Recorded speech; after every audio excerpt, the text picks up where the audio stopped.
Hey, what's going on guys? Welcome to my first Remnant 2 build video. This one I'm going to try to keep short, although I didn't write a script for this one, which usually makes me ramble a lot. And if you let me, I'll ramble your goddamn ear off. So let's get into it before I start. We're going to go with the Ritualist as our main archetype and the Invoker as our secondary archetype. And then for the skills, we're going to go with Miasma and Way of Keola.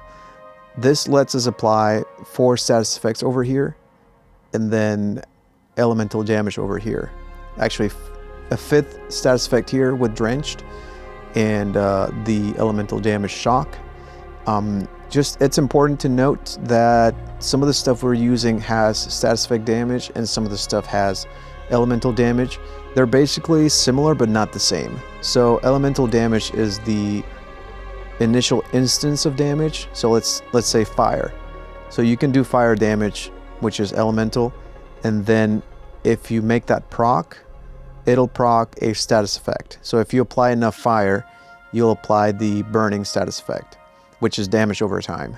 And so those are, like I said, similar but not the same, and it's important to keep in mind because we use both of them throughout our build. So it's something that I've been looking into how to optimize, and yeah, so Miasma, 4 status effects, Way of Keola, 1 status effect, and then 1 instance of elemental damage. This also does damage over time with the lightning strikes, and the cooldown here, we got it down to 66. I think it's like 90 something originally, and 24 from like 50 or no, it's like 40 something, I think, without any skill cooldowns. For the Amulet, we're going with the Gift of Melancholy for an additional 25% boost to all damage at the cost of having to keep our stamina at 100% for at least 7 seconds. This is the case at all times because we have the Bisected Ring, which will make us gain infinite stamina at the cost of additional 15% damage taken. Now we're going to counteract that, but I'll show you guys how in a little bit. Then we're going to go with the Ahane Crystal for 5% damage for each unique status effect on a target.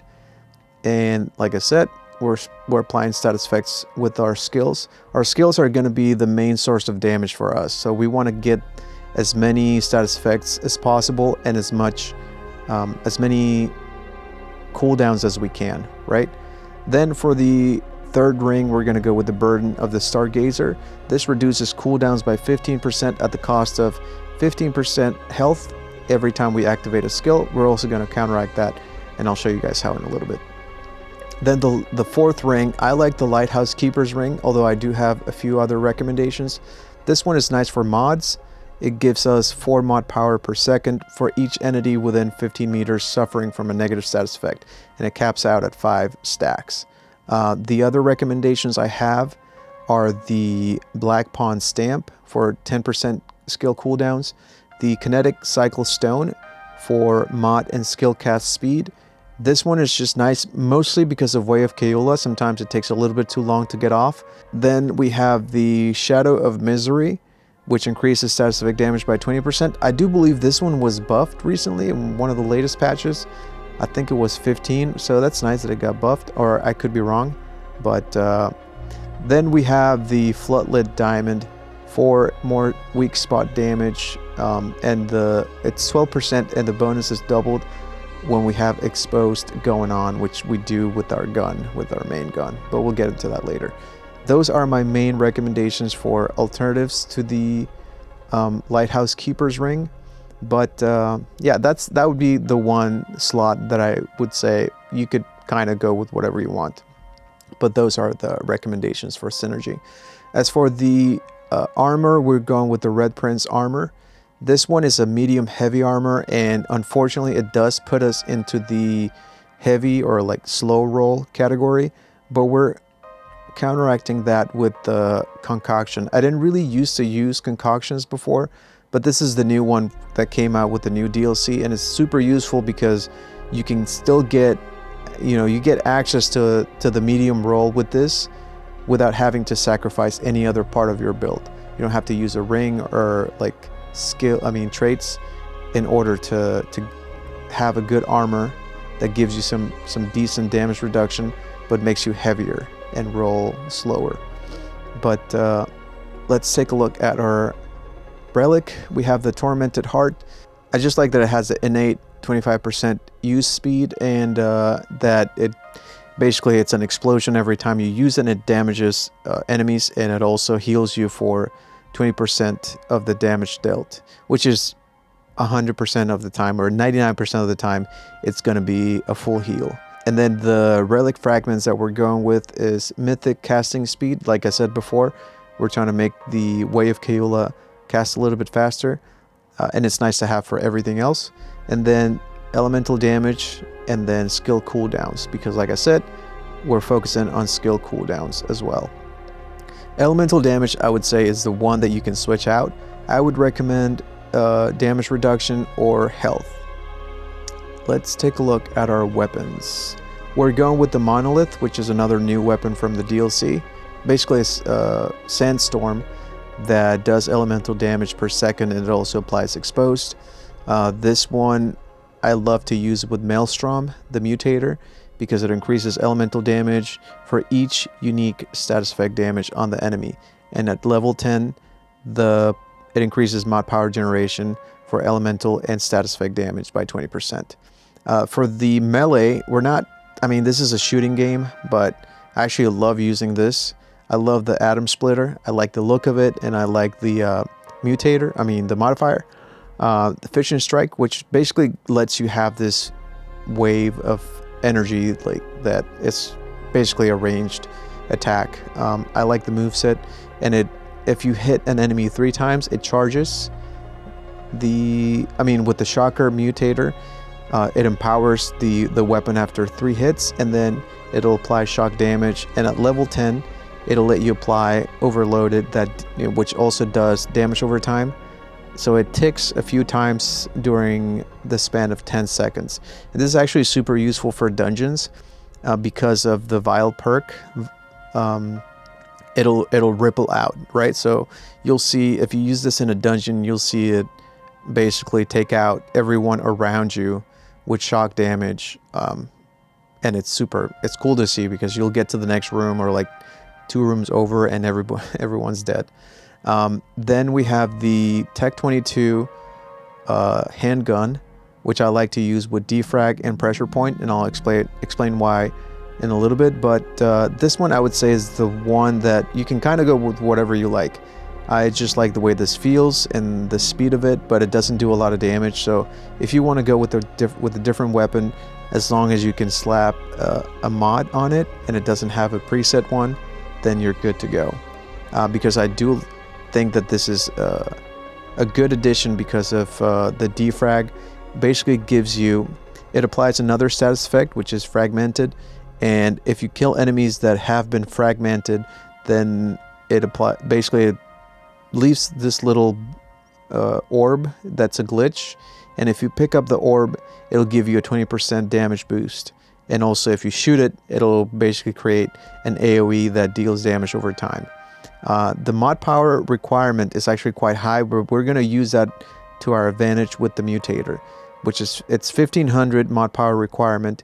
But the Mutator at level 10, we don't really care too much about the main perk, but at level 10, activating the mod basically creates a blast that deals 150 damage per 100 mod power spent, and it also staggers enemies.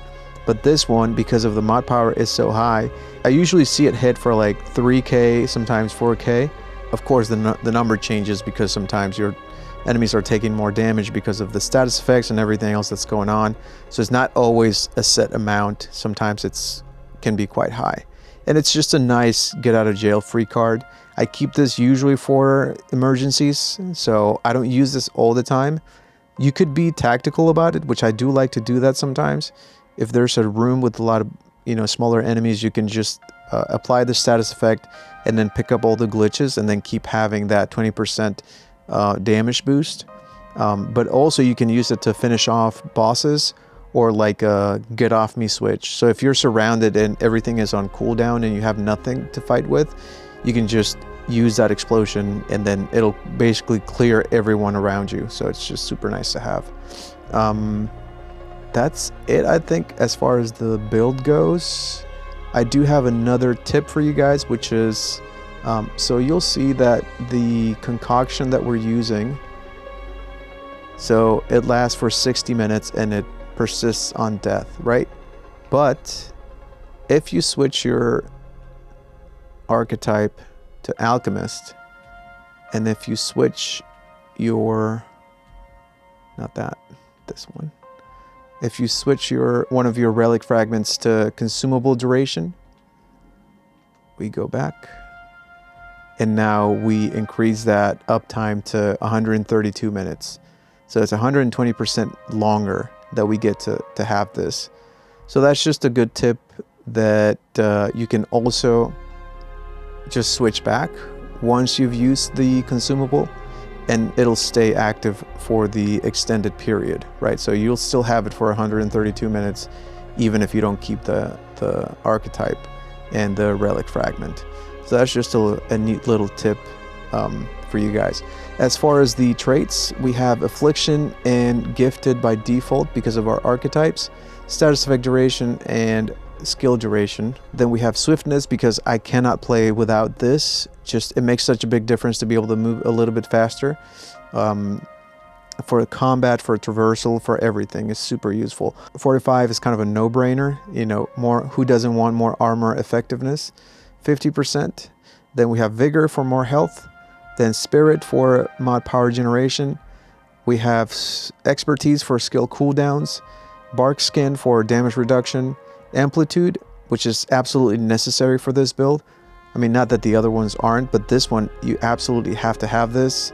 Aura and AoE size by 50%. Siphoner is how we counteract the 15% health cost of casting skills. So this one gives us 3% base damage as lifesteal. Then we have Chakra for mod duration 30%. And we're gonna end this video by showing you guys how the build performs. So I hope you guys enjoyed. I hope you guys find it useful. Let me know in comments, and I'll catch you next time. Bye.